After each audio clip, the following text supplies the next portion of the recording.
Is that okay? My wife just got sick. Call back. All right. Is that better? Oh god. That, we heard that one. Yeah.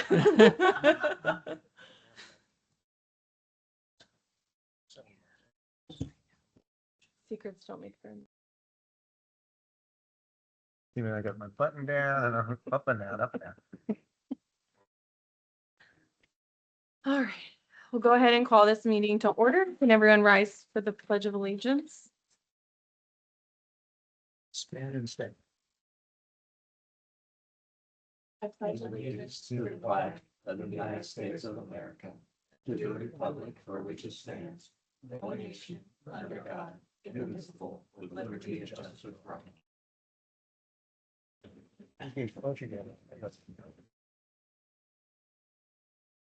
all. We got to do this. Yeah. Committee Member Horton, Oh, I'm here, yes. Committee Member Grants, Committee Member Knowles, Here. Committee Member Jones, here, Committee Member Schumacher, Here. Vice Chair Dalton, Here. and Chair Ray. Here. All righty. And then moving to the approval of minutes, I have two packets in front of me. I just neglected to have you sign an older version. Okay. So yes. So this is from May's meeting.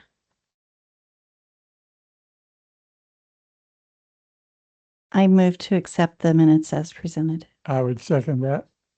All in favor? Aye. All opposed? Minutes are approved. Recognition of visitors and public comments. Perfect. Moving right along.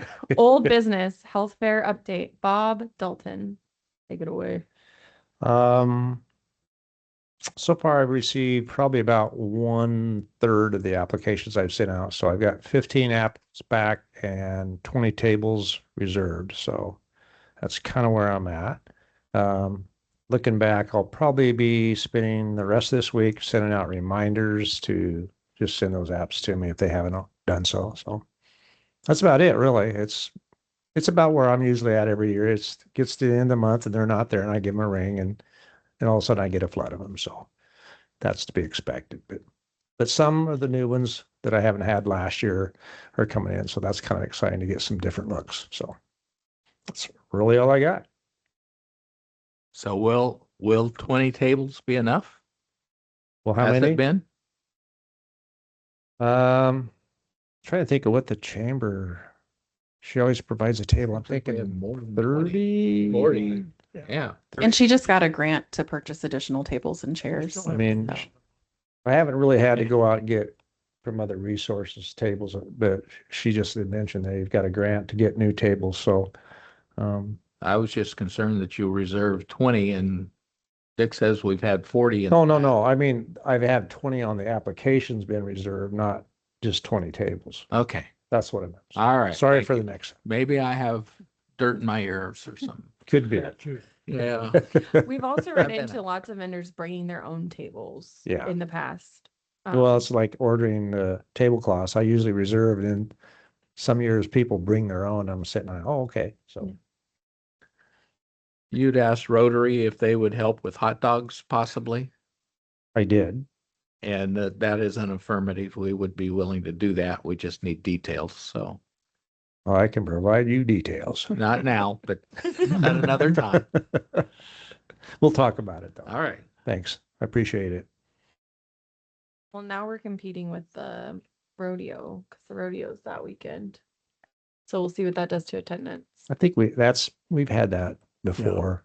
yeah, last year was the same Last weekend. And you yeah. get a certain group that goes to the rodeo and a certain group on the other. So Go to bowl. who knows? Maybe we should have our event at the rodeo grounds, but really have a bigger crowd that way. Anything else for health fair updates? New business, micro grant announcement. Yes. So this is the first day that I'm allowed to say this publicly. So you are the first body getting this news. But the city was awarded a $2,500 micro grant from AARP, the AARP Community Challenge. And our grant is for disaster preparedness or emergency preparedness. So we'll need to come up with some kind of activity or training or something with a focus on seniors, but available for everyone to spend down that 2,500. So haven't really fleshed that out yet. I just got an email from them today that they'll be setting up some office hours. So I'll get a one-on-one and technical assistance and kind of start fleshing that out. But I would love if the committee would be willing to support whatever we end up doing. I'm thinking probably a combination of some kind of training or training series, along with using some of the money to purchase supplies and kits that people can take home for free. But yeah, so I was kind of looking through the awardees. There were over 5,000 applicants, 750 recipients, and in the emergency preparedness, we are the only recipient in Oregon. So that's Awesome. very exciting. Good Good job. job. Right. Good news. We're going to turn you into a grant writer. And then you'll More be of a sorry. grant writer. I mean, I support that. Great. I figured this committee would be the appropriate body to be excited about that. So That's awesome. Okay, I don't think there's any more questions about that. National Night Out, assuming that's you, Sean. I actually put it on, but go for it. We are in the planning stages right now. We're kind of early getting it done. We'll have it right out there on 13th Avenue again. We still got to get out and talk about kind of our plans. We're looking to expand kind of the space we're using in different ways and going across to the farmers market. We've discussed that, kind of having a little crossing there on Long Street. It'll run probably 3 hours, 2 or 3 hours. And that's in Okay, we said August typically. It'll be August 4th. August 4th. We are going back to the actual day of National Night Out, which always fell on a Tuesday right after Jamboree for years. And this last year we did it later because it fell on Tuesday right after Jamboree. And we'll be on that regular date like everybody else this year. And it should be fun. So make sure to show up. We'll have some music and we'll have some food and some people there to talk about their things.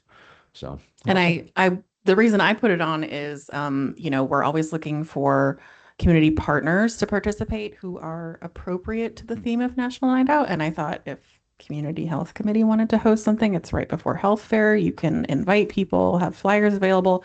Totally up to you. But if you're interested, let us know and we can certainly make a space for you in the vendor booth area. Yeah. And then if anyone doesn't know officially, Council approved the purchase of the former garden center last night on the agenda, so that when we're talking about expanding the footprint, we're going to be able to cross Long now into the garden center area, into the library. So that's very exciting. And somewhat related to that, the library is hoping to do some more outdoor programming in that space once we fix it up a little bit. So that'll be a nice, Fantastic. healthy outdoor Nice. area for programming. they'll be doing, so there will be some stuff going to city council about the map, at least giving us some options to change this pretty radically and make it really cool. So Can you send out some more info to us on that so I have a better grasp of what this event's about? Yeah, absolutely. That would be awesome. That'd help us a lot. Yeah, it's public safety and social service focused. So like, for example, I think FAC is coming this year. They're going to we'll have a get an booth. invite out to them. Yeah. Yeah. So again, I feel like you guys are a good So- fit. It's really about, it's kind of part of the neighborhood watch concept. Mhm. So you just take back your neighborhoods and your towns and Sweet Home used to do, because it occurred the day after Jamboree, typically just neighborhoods, and Sweet Home would have, they sometimes apply for a street closure and have a barbecue for their neighborhood. It was real common. Nandina did that a lot. And Mimosa Circle, they had one every year for a gajillion years. But really it was the neighborhood watches that did those. The last year's the first time we did a community wide one. Lebanon has been doing that regular for years there in Ralston Park. So That, kinda- that's really good. I mean, it's kind of interesting because I was looking actually today, because I'm the guy that's always looking, and was back to looking at what makes a community safe and healthy. And one of the goals, because I've always pushed on goals for the city council, adopt a goal around health. Well, the goal was a general goal that many cities had. It was just, the goal was to create a healthy community and a safe community. I go, that was the goal. So it's broad based. I thought just that incorporates what we're just talking about. Mhm. And I thought if I could just sway this council sometimes to look at that way, they don't have to be so specific. They let us flesh out the details for them, but just having a goal of building a safe and healthy community is a goal. What that looks like is left up to people like ourselves, to invest in that, make that happen. So, I think of a neighborhood watch. Well, they're not real active and haven't been for a lot of years because technology has changed and how people interact has changed in terms of crime prevention. Strawberry Ridge, Strawberry Loop, they all talk to each other constantly with each other via their phones, message apps and whatnot. And other neighborhoods do that. Their neighbors are in touch with neighbors. Community wide, I kind of view this event as same thing as closing down the street and having a barbecue. Yeah. People come down there and they just hang out and kind of have a good time. So, and I can't think of anything healthier than that. Yeah. Ultimately. well, it gets people talking and sharing ideas and thoughts and crossing those bridges together, I had a community watch yesterday and the guy flipped me off. That's how my community watch went. So I go, have a nice day. Kind of funny.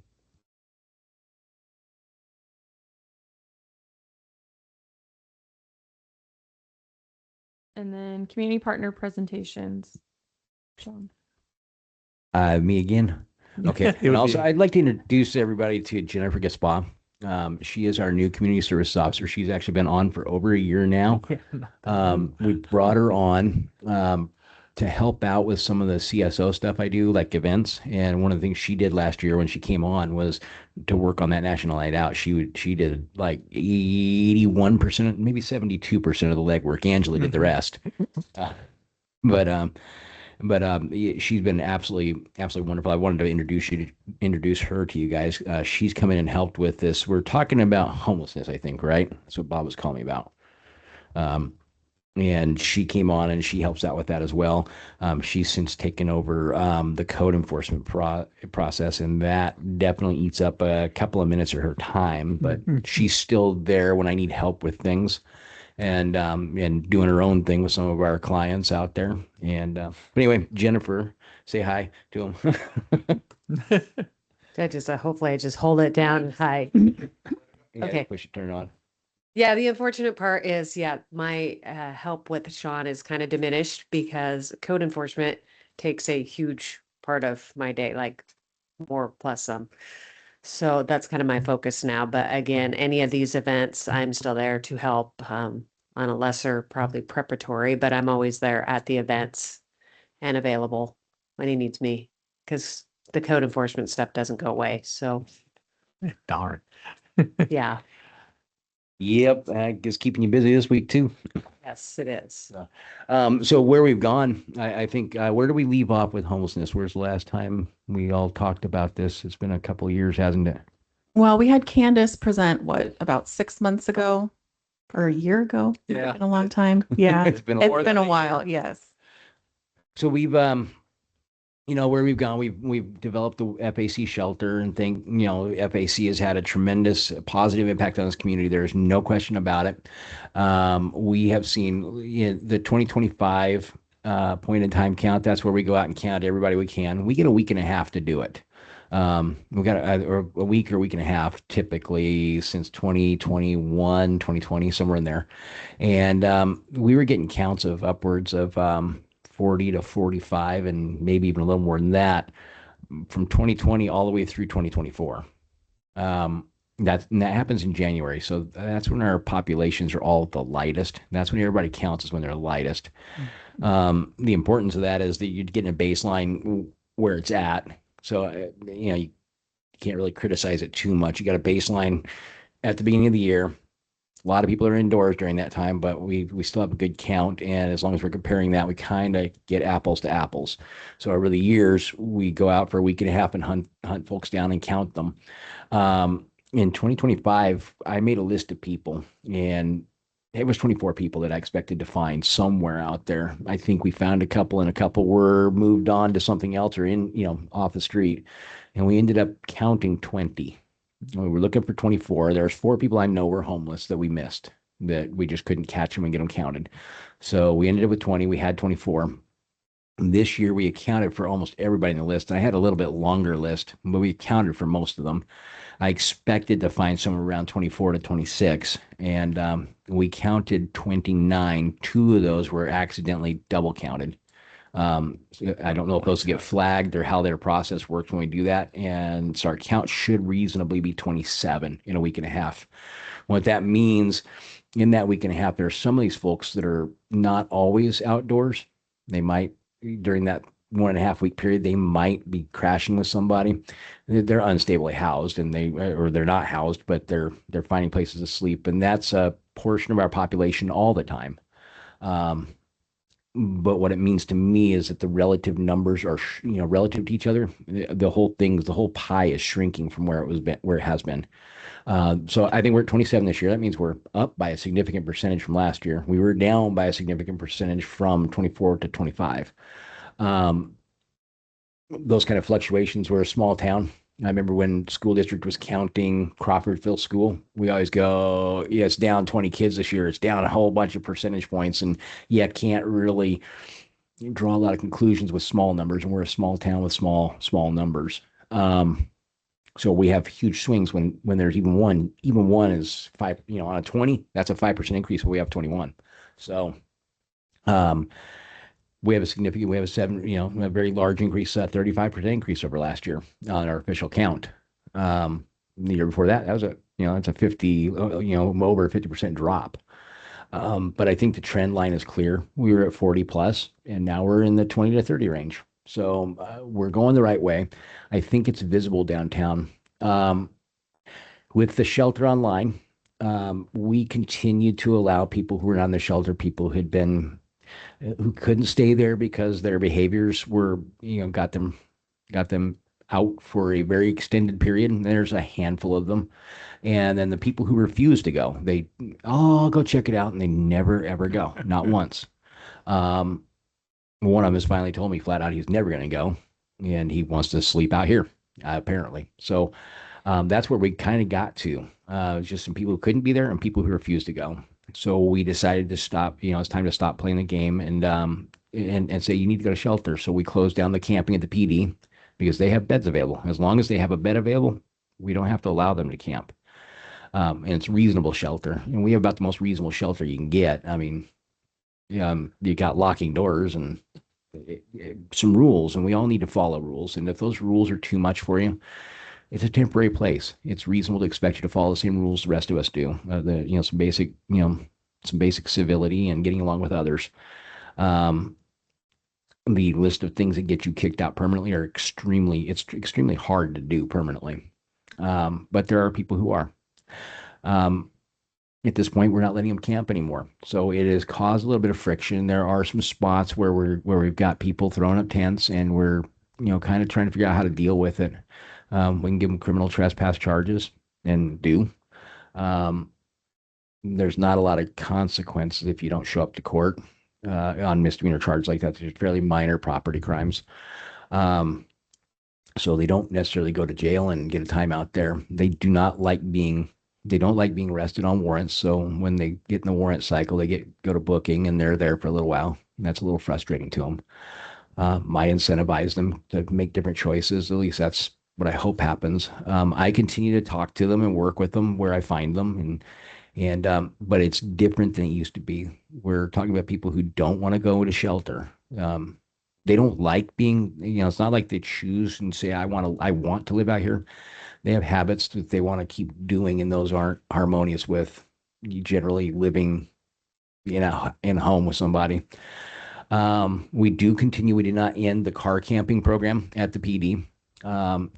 They have somewhat, with the cars, they have somewhat of a shelter. And I'd like to think that we get the folks who live on the street and sleep on the pavement or the grass or wherever, that we can get them a roof, at least. These guys in cars have a roof. So, if we kind of keep that out there and they don't want to go to shelter and they want to keep sleeping in their car, it leaves us some room for these other folks to get in there. Additionally, the behaviors out there on the parking lot are substantially better among our car campers. There are days I don't actually always know how many we have because they're gone by the time I get there. They're supposed to leave at 8 and I get it at 8 and most of the time they're gone. I find out that, I find out from different ones as I run across them during the day, how many are out there. And we have a number of those car campers who do not have any particularly, serious, substance use disorders. In some ways they're kind of that classic they're just down on their luck and just need some help. When I hear the general public talk about it, they're like, oh, they just need help. And I want to help those folks who are, doing good and trying to make good choices. We have a retired firefighter out there who he can't close the gap to get housing between now and his retirement. So, I mean, it's interesting. It's an interesting mix of people out there, but they don't abuse that parking lot. Prior to ending our camping at the PD, which was right about the same time we built that overhang. So just prior to that, Jennifer and I would go out there pretty much daily and have to clean up, pick up after the messes that got left behind. It's trash on the ground. It's just stuff. They leave their, stuff laying all over the place. And it's not every single one of them, but it's a big chunk of them. They're out there eating and they get done eating and they drop it in the gravel. That's exactly how they behave. And it's a frustrating thing. So, we really wanted to encourage them to start trying to, move into something new and change their lives.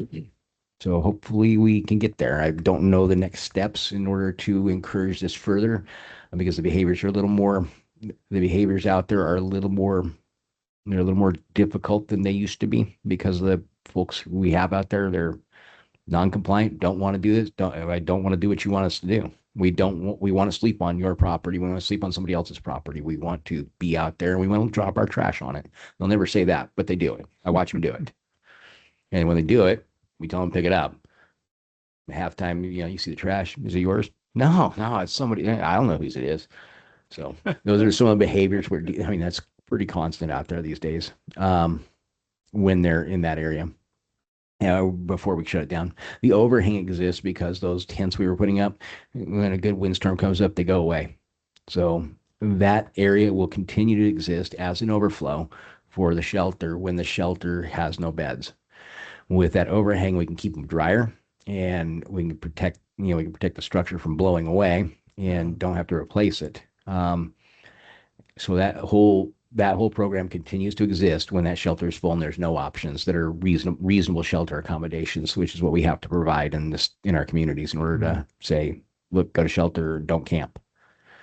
That's about the lay of the land right now. Still trying to explore new ideas and new ways to incentivize our folks to go to, both positive, negative, whatever we need to do, to assert our community's rights and to help them. These are all goals that we have. Remember in this discussion, this is my view from the start of all of our efforts. Everybody's right. Our community has interests and these folks need help. And so there's a place for compassion and there's a place to protect our community from the resulting nuisances. So Yeah. Any questions? Yeah, I do have some questions, but first of all, I just want to say I appreciate the work you've done and your group. I mean, we were, Dick and I and Larry were originally, in the start of this whole process, and then you just took it over and it grew. And it's a lot of hard work. And like I said, I do appreciate it that I see it. I see the results of it. It's amazing how far you came. I guess some of the questions I had. Me. Pardon? It's not me. There's a lot of people. Well, that's what I'm saying. You Yeah. and all the others that are involved in that process, from the police department, whoever touches it, hats off to all of you for doing what you're doing. It's noticed. I mean, as far as the stuff on the ground, I mean, I think I had that across from my property the other day because I go, where did all these clothes and this mishmash stuff come from? I think someone come through and just tossed it. So I went out, put my gloves on, picked it up, took care of it. But I thought that's just someone just getting rid of some stuff. Yeah. It's just what it is. My question is, what do you think is your biggest need or want? I mean, you talked about resources, but what do you see as the one thing that kind of stands out like that would give us maybe the biggest bang for the buck? An idea. No. Yeah.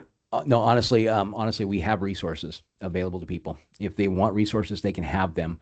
I hear a lot in the news about how we just don't have enough drug treatment and enough man, enough mental health treatment in this state. I hear it constantly.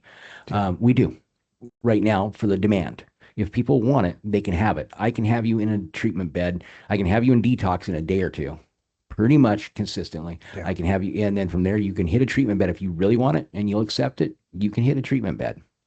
It is not on the drug treatment side, which is, I think, our biggest issue. It is not that difficult. There's a lot of it out there because people don't go to it. If we had our perfect world and everybody said, yeah, I'm done and I want to clean up my life all at once, there's no way. And I don't think there's any state that has that, but we're behind the curve when you look at the treatment levels behind the rest of the country. But I don't have really any huge issues with that. The little coordination among some of the organizations is good. And sometimes there's tensions between organizations, and some of that going away would be good because we're all after the same thing. We need to we just pull together and stop worrying about how are people doing it. So when it comes to the Mhm. individuals that are living in cars, Mhm. you say, they're definitely a difference. They're down on their luck. Mhm. The fire person you was talking about, down on the luck. Mhm. Do they have sponsors, or is that something that would be a benefit for these people to have a sponsor that could help them navigate through some of that system? We can help them navigate the system. We still run across they're homeless for a reason. It's not, sometimes you can be down on your luck and really things go really sideways, but even in those cases, and I sat down with one of them yesterday and we talked about not yesterday, a couple of days ago, sometime. I just had a recent conversation with this guy and this one gentleman, and and he's telling me what his faults are. He is very self-aware, and he told me, yeah, you come out here and tell me to do these things. I need someone to come in here and kick me in the butt. Yeah. That was really, and he sees it and he says, I want you to do that. He's going to go to the shelter and start having them do that. But he's made that decision at this point. But that self-awareness is really, really critical. I know I'm a procrastinator. That's why it took him months to hand me his filled out applications for an apartment. So we're there. I can help, and anyone with FAC will help them too. They all have contact with them because they do the outreach and they talk to them. So everybody's available to help on any of those fronts anytime. And we do. And so it's the follow through, and that follow through is a critical thing. If you won't follow through, you're going to fall, and your problems will increase. If you start following through, your problems will stop increasing. They will start decreasing, and eventually you will escape that lifestyle. Following through and doing the things is what you have to do. Whether you're escaping drug abuse, or whatever we call it today, drug use disorder, mental health problems, or just a plain lack of ambition because life is hard and I'm depressed. Any of those things can challenge you, but if you start following through, you will improve your life. And I think that rings true throughout society, and that's what they've got to learn. And so we constantly are trying to help them follow through. And that's why we bug them. Hey, did you fill that application out yet? No, I'll get it to you tomorrow. How about today? So, But is that you doing that? yeah, it's me. It's Yeah. Jennifer. It's FAC. It's anybody who goes out there and meets with them. Drug and alcohol and Linn County Mental Health come out and meet with folks on occasion out there as well. So Are So- you guys able to make direct referrals, not necessarily for people who have gotten into any sort of trouble and need to be seen at community court, Mhm. but could you send people who have not been in trouble yet, but are needing those resources? Okay. we have done that. Okay. We have done that. Like our car campers are already engaged in those resources if they're going to. So because those are a phone call away too. I mean, that's the same servicers. I can get on the phone and call CSC if they have a program that's appropriate, or FAC or whoever, just to try to get things going. And I'm willing to do that. They can use my phone to make a phone call if they need to make a phone call. And I encourage them to do that sort of thing because again, that's follow through. That they're developing habits and they're becoming proactive in their own lives. So the more they do that, the better. It doesn't stop. I guess there's another piece of this. It doesn't stop once they're housed. Mhm. One of our guys, 30 years homeless, is housed. He's pushing 3 years housed now. We've had to go rescue him a couple of times to avoid eviction, and we had to rescue an elderly lady from eviction at one point too. Without getting into a lot of the details, sometimes it just involved physically helping them in their households. And that's what we're trying to make sure that these people are not going to be on the street. They don't have the means to not be if we don't help them. So we get that compassion side of it, and we got this then we got our community caretaking side of this that we're still trying to look out for these things.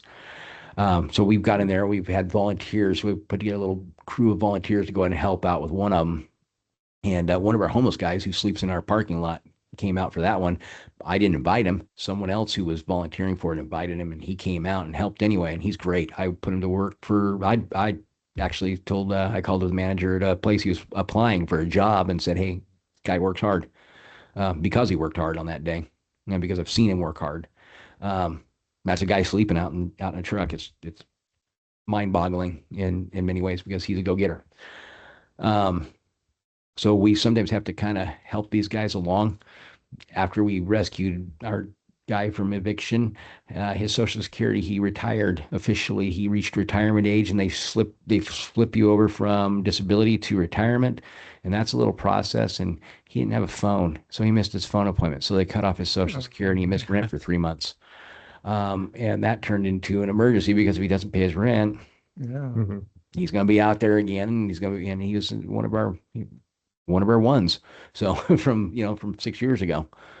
Is there any one, and I can think of the group that Dick and myself worked with a few years back. It was Love Inc. that brought all those resources together in one package instead of having to find individual ones to fit. It seems to me like that would be an ideal model, something like that for you, because what Love Inc. was doing at that time, they had the housing group, they had the mental health, they had the whole groups, and what they did was brought the individual and set them down and actually made an action plan to hold them. You got to do this, you got to do this. If you're a bad renter, you got to go take a rental, how to be a good renter class. And it was a good system because they followed through, and you had this whole team of people working in all their arenas instead of trying to hunt and pack. So we do have contact with all those service providers. So it's super easy to give them a phone call when it's appropriate and when they're ready. Again, this process, when you're working with a homeless person, the process to go from I'm here to I'm getting housed is extremely long. It involves just one of the things they tell outreach workers or anybody getting in this business. And maybe one of the things that frustrates me, sometimes outreach workers, and I'm not necessarily talking about our local ones, but certain outreach workers, they come in, they hand you a bottle of water, collect your name and leave and never talk to you again. Or they come out and they hand you a bottle of water week after week. What you really got to do, I believe, with most of our folks is you literally just have to sit down and talk to them, and not about homelessness, not about anything, just talk to them. Yeah. About anything. Conversation breeds, builds relationships. And you literally talk about a football game or music or whatever it is. It's hard to find the time, but you got to do it. So this is a long process to bring them to the point that they're willing to take a step to get clean, to go get mental health diagnosis or get medication or to go chase the housing. Even that can be hard because it's bureaucratic, and the CSC is out there and it's bureaucratic, and I have all these bureaucratic steps in between, and 15 page, they're really like 8 or 9 page applications for the apartments, and 6 of them you can ignore, but it's confusing. It's confusing to me. It's overwhelming for that. And you're talking about people that don't have the best coping skills. So they don't cope well. They haven't been taught some of the things that we have. They just don't have good habits. So to them, that is so overwhelming when you tell them to fill out an application. There's a lot of hand holding here.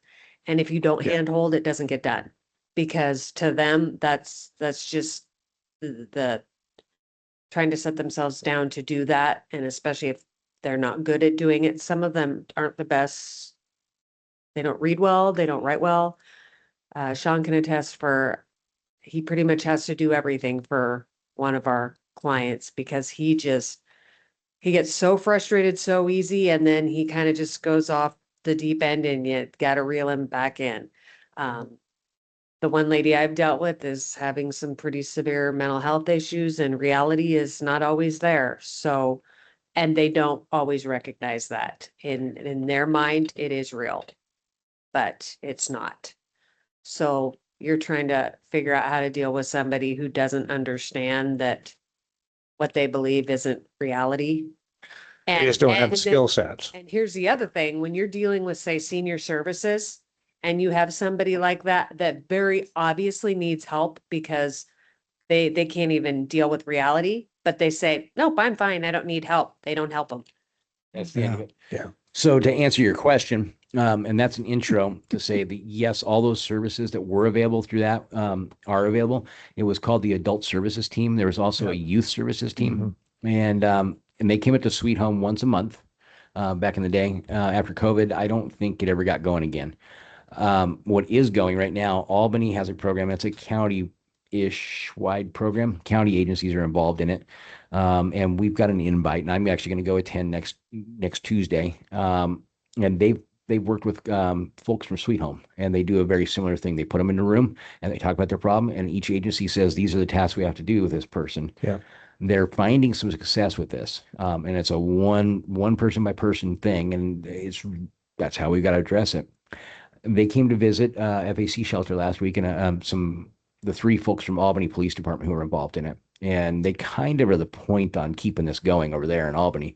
They came to look at the shelter, and I got a good chance to talk to them. I asked them about the adult services team. I said, is this like the adult services team? And I got a blank stare. I don't know what that is. So I'm not sure that's functioning anymore anywhere. But instead of it, we have this, it's called the situation table. Yeah. And they literally, anybody on the committee can bring a case and for consideration by the committee. And that's someone who's ready to go, someone who might make the steps, and then you start planning that. You start game planning it with each agency, and everybody gets a job, and then they're held accountable by the committee to get that job done. So really important thing. So that does exist, and hoping to get us more involved in that directly with that, and start bringing maybe get some of our clients over there, or do our own thing over here, something along the lines like that. I'm not sure exactly what that'll look like. So from the system standpoint, do you see a need for policy changes in any areas that would benefit you in what you're doing? I'm in brainstorm mode right now. I'm not sure.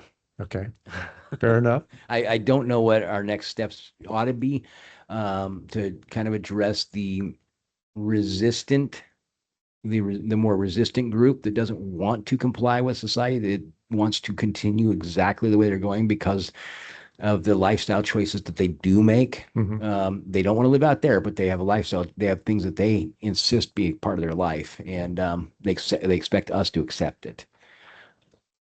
We don't, so they don't comply, and I don't know the steps to deal with that. It's much harder these days with the court system for them to intercede, because we're more on the spectrum of, we don't want to override somebody's rights. So in lieu of that, we've kind of gone the direction where it's almost impossible to interject or intercede on somebody who may need it. And we've had this discussion with the city attorney, with an individual that is kind of just a bad situation waiting to happen. And the fact that they're not very able to cognitively think straight and causing a lot of issues. And at what point can we say they really aren't capable of taking care of themselves or making good choices that are healthy? They maybe aren't a threat yet, but the potential is so high there that, they're going to cause them self-harm. Trying to prove that is very, very difficult these days. It's almost to the point where you have to wait for something bad to happen first. Yeah. And that's kind of what I was alluding to, because I watch the individuals out there. I believe marijuana, and you at what point do you step in and say, I've got to do this for that person before something seriously does happen, or they harm themselves or someone else? Because you can see those certain behaviors of certain individuals, out there. It's one of my favorite sayings of, it's not what you know, it's what you can prove. Yeah. Right. Is there any trainings you guys are doing, like trauma-informed care or motivational interviewing, before working with these people? Oh, I've been to mental health first aid and different programs along the way. CIT, trauma Yeah, informed CIT. parenting. I've been through numerous. I just did CIT last year. Yeah, So I'm we, law enforcement, so that's pretty basic for most of Is, us. are all the PD officers getting it or just the community outreach? they're trying to get through the officers when, they sent some to CIT this year.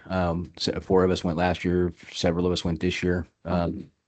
So yeah, everybody in the building who goes out and works in the public is going through the CIT stuff. There's certain requirements for certification for some of that. And then there's some that they will do like CIT training where usually they have the CIT certified officers. It's not always everyone, but they have at least a couple of them. So to kind of balance it out. Some of them have their specialties. Perfect. Thank you. So just one more question, Sean. You talked earlier about when a person demonstrates just out of control behaviors, Mhm. like they can't be in the shelter or whatever because where do they go? Well, what they do is they try to camp wherever they can in town, and we don't really allow it. Oh. So what they should do, So it's just a constant cycle. this will be a very controversial statement to make, but they should look for a resource that still will help them. They've burned their bridges here. They Yeah. have committed crimes. They've hurt people. They've traumatized other people.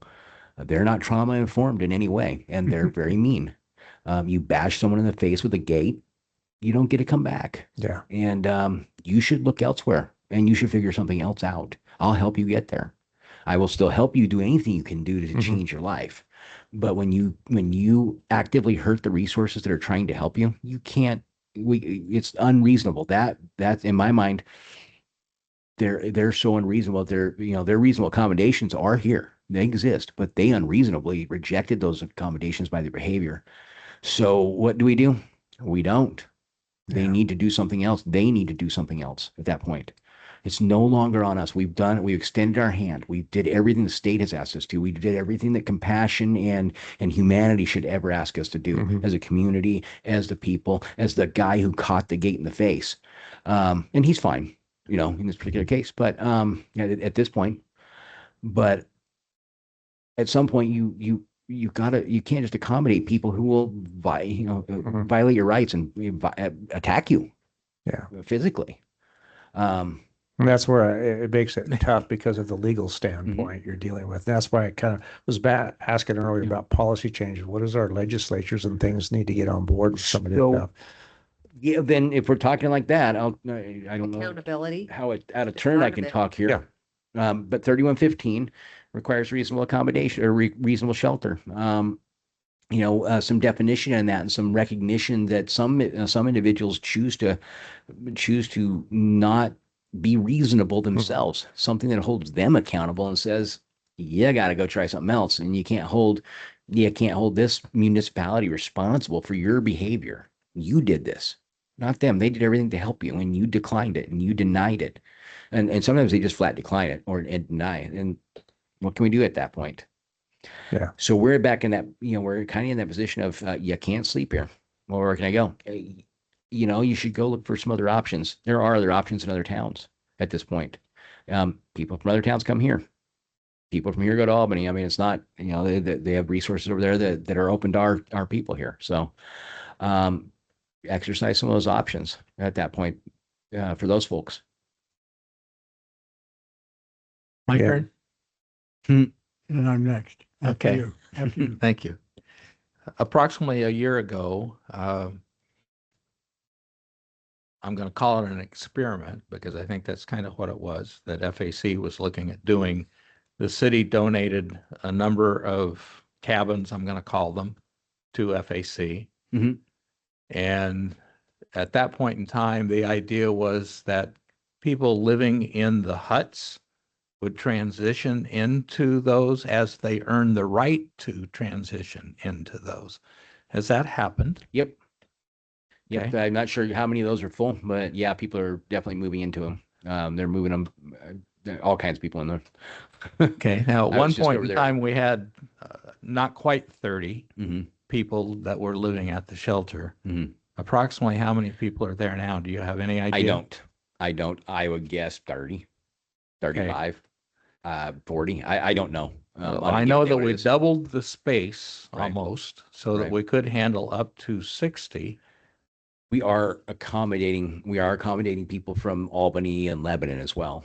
Yeah. That's definitely happening. And if they're behaving, that's fine. Yep.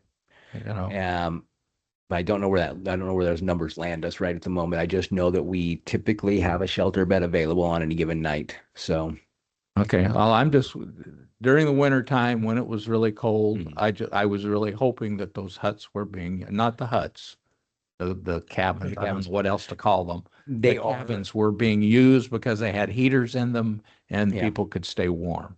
And I just wanted to see if that was really happening or not. They're part of me selling this to people who are like, because our car campers also have this, there's a bit of pride that they still have a lot of Mhm. pride, and I'm going to take care of this myself. I don't need to go over there and be in this kind of class of homeless. There's a difference. Yeah, there's still an air around it, but I tell them, look, go over there. It's comfortable. You'll be in one of them cabins in no time. It'll be comfortable. You'll like it. You won't have problems. I mean, you already comply with the rules. You're not gonna have any issues at all, and then you'll be comfortable, and then you'll be thanking me for bugging you about it in the end, because they will follow their program, and they will, they'll end up My guess is that people self-select where they want to be. If truth- they want to be in a nice place Yeah, they can. that has a heater and Yep. showers and toilets and stuff, they're going to follow the rules and go to FAC. you have that choice. Is that accurate? I believe that's exactly the. And so probably what you're getting, our FAC is dealing with the people that truly are having out of luck stories. They're not necessarily, some of them are definitely doing drugs. Some of them are probably definitely doing mental issues and stuff, but the majority of them are not your off the wall people, but they're more the manageable. There are people who want to make a change typically, and if they don't, they won't be there very long. They'll break rules. They'll break some important rules. Sometimes the rules seem kind of petty and little, but they're there for a reason because something happened. I mean, literally. I mean, the stuff that's happened to those huts is unconscionable. Honestly, it's disrespectful.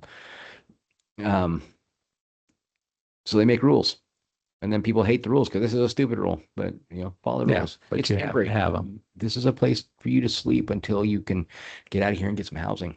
It's a temporary thing. Just go with it until you get out, and then you can call your own shots because you'll be in your own place where you're paying for it and you're taking care of business. So that's what I really try to stress to people is, hey, when you get your own place, you get to call the shots. Yeah. Right now you're on somebody else's property. They call the shots. If you don't like it, really work on getting on your own. If you really don't like it, do all the things I suggest you do so you can run for city council and you can change the rules. So Yeah, it's pretty oversimplified because you're again talking about people that do not have the best living habits, then going into a place and being told how to live. Mhm. There's a lot of turnover because that's a struggle. When you go to like how hard it is to break a habit. So they're not used to living like that. So it's a struggle. So I think it's kind of like, what do they talk about with drug addiction? You go through rehab 3 times before it finally sticks. Mhm. I think that's kind of the thing. It's like, okay, they start and they can't quite get it and then decide, all right, maybe I don't like this. I'm going to go back and try. And maybe we have to try several times. I think that's kind of where we're at because trying to break those habits and live like we normally live or close to it is not easy for them. Yeah. That is a huge struggle. And I think some people, because we're so used to it and we know that, but for someone who doesn't it's like trying to change their whole life. So that's kind of the struggle there. They're that asking people to do stuff that they don't either really know how to do or haven't done. So yeah, it's a whole different lifestyle. and that's been a frustration for FAC staff. When they've got to say you got to go and you're out for 3 days. Most people who get kicked out of there are not kicked out permanently. A lot of them is just a couple nights. You can't be here because of your behavior. We don't let them camp. There's a bed. Your behavior dictated this, and we don't let them camp. But we're discussing some ideas to soften that in order to give them just one more layer of protection and help. just brainstorming some ideas with Candace right now on that, and we'll talk about those if they actually, form up, because it'll be pretty cool. It helps hold people accountable while give them one more layer to fall before it gets really hard. And most of the folks on the street are not banished from the shelter permanently. It's a small number of people. I guess there's no more than half a dozen who they won't take at this point. So some of those folks aren't even in town. They're in other towns. So, yeah, kind of a hopefully. If I might. Go ahead, real- Dick. Real quickly, Sean, a couple of questions. One is, what's your interaction with the county mental health van? They see themselves as coming to Sweet Home somewhat often. I won't quote you personally, but I know they were coming out once a week for a long time, out to our parking lot, but we've been like camping there since, I don't know, November. I don't remember what it was, maybe December. So I don't know if they still come out there or not. I know we have people go out there. but once people a are out week. there. but once a week is what, No, it's what Yeah. they were doing, was once a week. I assume that they're still doing it. They do it early in the morning, yeah. typically. And then I haven't seen alcohol and drug there for a while. I haven't seen anybody around for a bit. Yeah, I'm going to bump into them in a couple of days, so that's why I was asking. Yeah, it Yeah. doesn't mean they're not here. It just, I haven't bumped into, honestly. Your water bottle thing is stuck. That's been my experience with some of them. I will remember that. If I might, I'd like to go a little bit back to the point in time count. Mhm. Because one of the things we often forget is the reason that they're doing the point in time is because it's a funding mechanism. Mhm. All of those numbers go back. Now, there's a good thing when the numbers go down. Problem is, if you sit with people like the Heart people and Yeah. all those in Albany, Mm. they'll tell you, you've picked exactly the wrong week to go out and look for people, and your numbers are off. Yeah. Yeah, and again, I appreciate the fact that, you know, I see it as a feather in your bonnet that things are less problematic. But on a funding level, it kind of messes things up. So, I mean, just for information and whatever, if you ever get a chance, tell the government to get their acting together. Don't go out when it's 20 degrees and expect to find everybody who's outside. I mean, it's crazy. But they just won't listen, and it's been going on for years now. There is a push to change that. In defense of that, if we're all going out that time of year and we're all counting that time of year, then we get a little more, it's still relative. It's still going to change. All those southern states may not be as indoors as northern states. So I don't know, maybe it's better to do it in the dead of summer. But then again, in Phoenix, are they hiding in Phoenix when it's 117? And it's hard to count them in the summer. Maybe, I don't know. Maybe we should do it in Yeah. April. Yeah, I would arm wrestle you about it, but Yeah. but it really is, no. I think the important thing is to count at the same time every year to get an idea what you're doing. Like, if you count the height of summer, our numbers are bigger. If you count in the middle Well, of winter, but we're smaller. But again, the arm wrestle would be, yes, but you're funding the smallest number for Yeah. the rest of the year, as opposed to the highest number. Well, they So- slice that pie into smaller Yeah, chunks if or we you had more almost people on. need to do it twice a year Yeah. or a couple of years, just to prove your point Yeah. on mine. That's Right. what I would suggest. So, and then I wanted to, I mean, this is less facetious than it sounds, but when you talk to folks, do you wear your hat? Sometimes Uh, it just depends. I Depends have what the said- weather's doing. No, I have said this before, but Mm. I think one of the reasons that this is going so well in this community is because one of the negatives for anybody that's on the street are those awful people with badges. They just keep, arresting me, and I just don't like them. And yet you can actually talk to folks, not just at FAC, but there, and people that I hang out with. I do mental health stuff. And they actually like that guy. I mean, how in the world has this happened?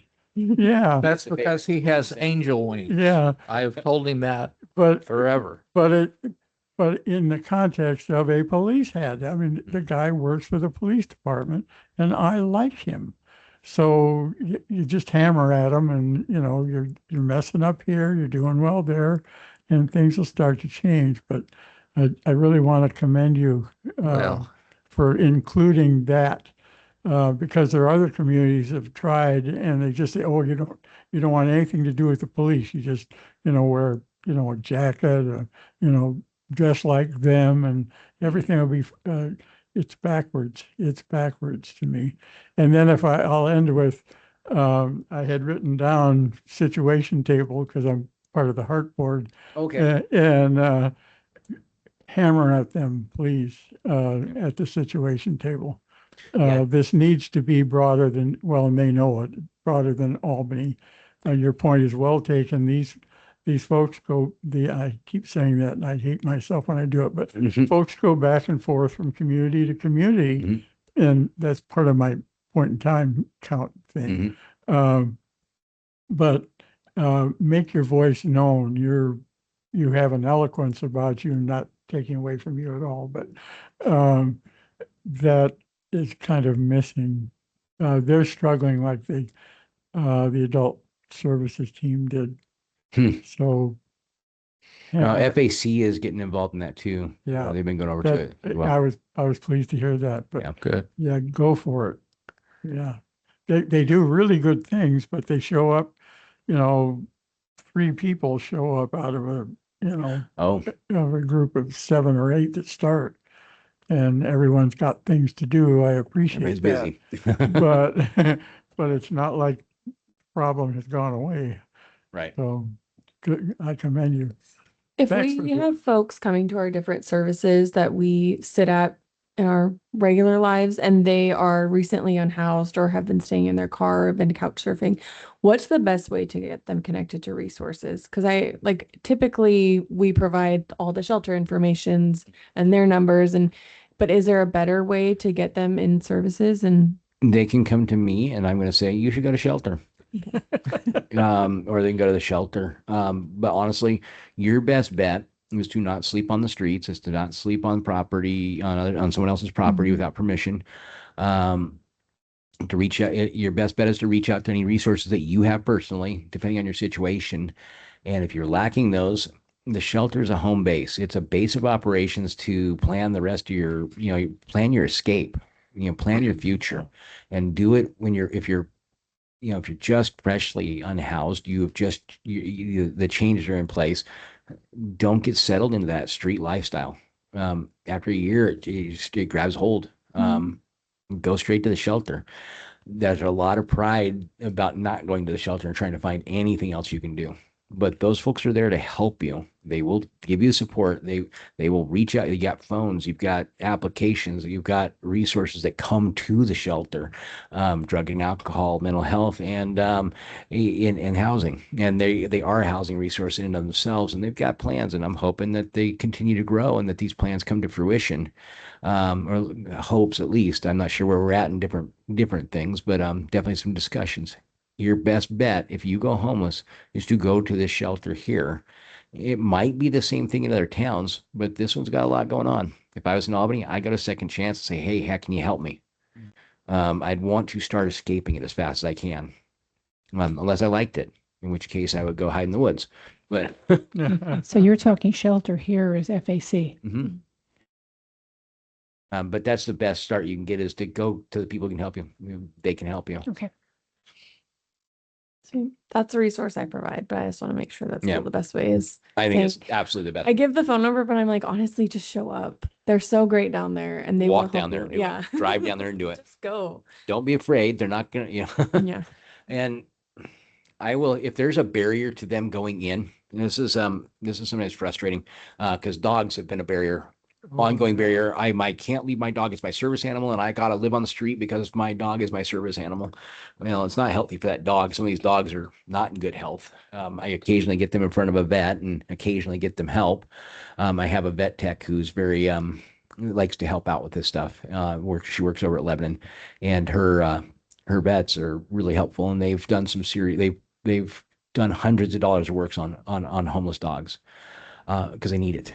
It's not healthy for your companion. It's not healthy for you. You should find something, and we provide a shelter that allows dogs. But I have two. Okay. I have three. I got a lady who she hates me because I even suggested that she do something with two of her dogs once. That you should try to. I made her angry, and I have no rapport with her. She absolutely despises me because I said it, because those words came out of my mouth, and that's as simple as it is. So there are barriers, and there are sometimes barriers. I have my wagon. I'm not giving this wagon up. This is a $400 gorilla wagon, says the guy. Not a joke. This happened this summer, and or earlier this summer. So I will on occasion say, okay, how about I hold it for you? I can hold it for up to 3 months, but you need to pick it up in 3 months or I'm going to throw it away. And at least give you an option to see if it's working for you. If it's working for you, maybe you don't need it anymore. I can just go ahead and throw it away. Or you can sell it or you can do something with it. At least we put that option on the table. And that calls the bluff. Sometimes they're just saying things in order to sound like they don't want to stay out there. But if they really want to go in, they're going to, yeah, help me out with that. Because I can park stuff. I'm the evidence tech. I can park stuff in my bike shed or storage wherever, for up to 3 months, and it's all good. And I'm currently on a couple different cards. So it's another way we break down a barrier. My guy right now I'm trying to get him going. He wants to go in 10 days. He wants to go to a shelter in 10 days. That's why I'm going. I said, why not today? All that stuff's going to be the same. Do it today. What's stopping you? Oh, I got to clean this and do that. Okay. I have a hose. I'll meet you at 2. He called me and said, I'm not going to do it because I'm just going to go down and take care of it somewhere else and you go get it done. Okay. I hope you're not out there in the morning, So, because he's going to get stuff done. He wants to, and but that was the conversation. What's the barrier? What's stopping you? Okay, let's solve that. We'll just do it. These are little things sometimes. Yeah. My cart, my thing is dirty. Okay, big deal. We'll take care of it. So. Okay. Anything else? Any committee business for the good of the order? I just want to thank you guys for Yes, all that thank you you do. both. And girls. And thank her. She's awesome. That's what I'm saying. I'm She's the thinking. most awesome, amazing addition to the department. Well, I also want to thank just the whole department and Jason and the Chief way Lynn. the demeanor that our police department has, in my opinion, is the demeanor that all police departments should have towards Yep. the homeless. Yep. Yes, if you're breaking the rules and the law, you're going to get punishment. You're going to the crime, you're going to get it. But if you're just on the street, you don't have to be treated like dirt. But I think a lot of departments look at homeless people as being less than human, and they treat them that way. And I don't ever hear our department. I mean, I've talked with a lot of homeless people over the last few years, and they're very appreciative of the way they're treated in this community. And I think that's directly responsible for you guys. I mean, you guys bring that about, and I thank you for it. My sister was homeless for a lot of years, and she was treated like dirt in a lot of different places. And I really appreciate the way that you guys deal with it. Thank you. Oh, we appreciate that too. So.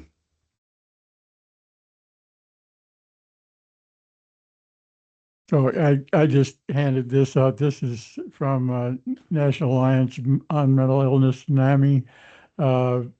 They've started a group in town, River of Life Church. I have not been to one. It's like I said, it's brand new, but I felt like people should be aware of it. You can pass this on to other folks. They're meeting twice a month, second and fourth Thursdays. It's a cool idea, actually, not too different from the whole substance abuse. Actually, you can take this too, might help you guys, but something for the community. So who's behind this?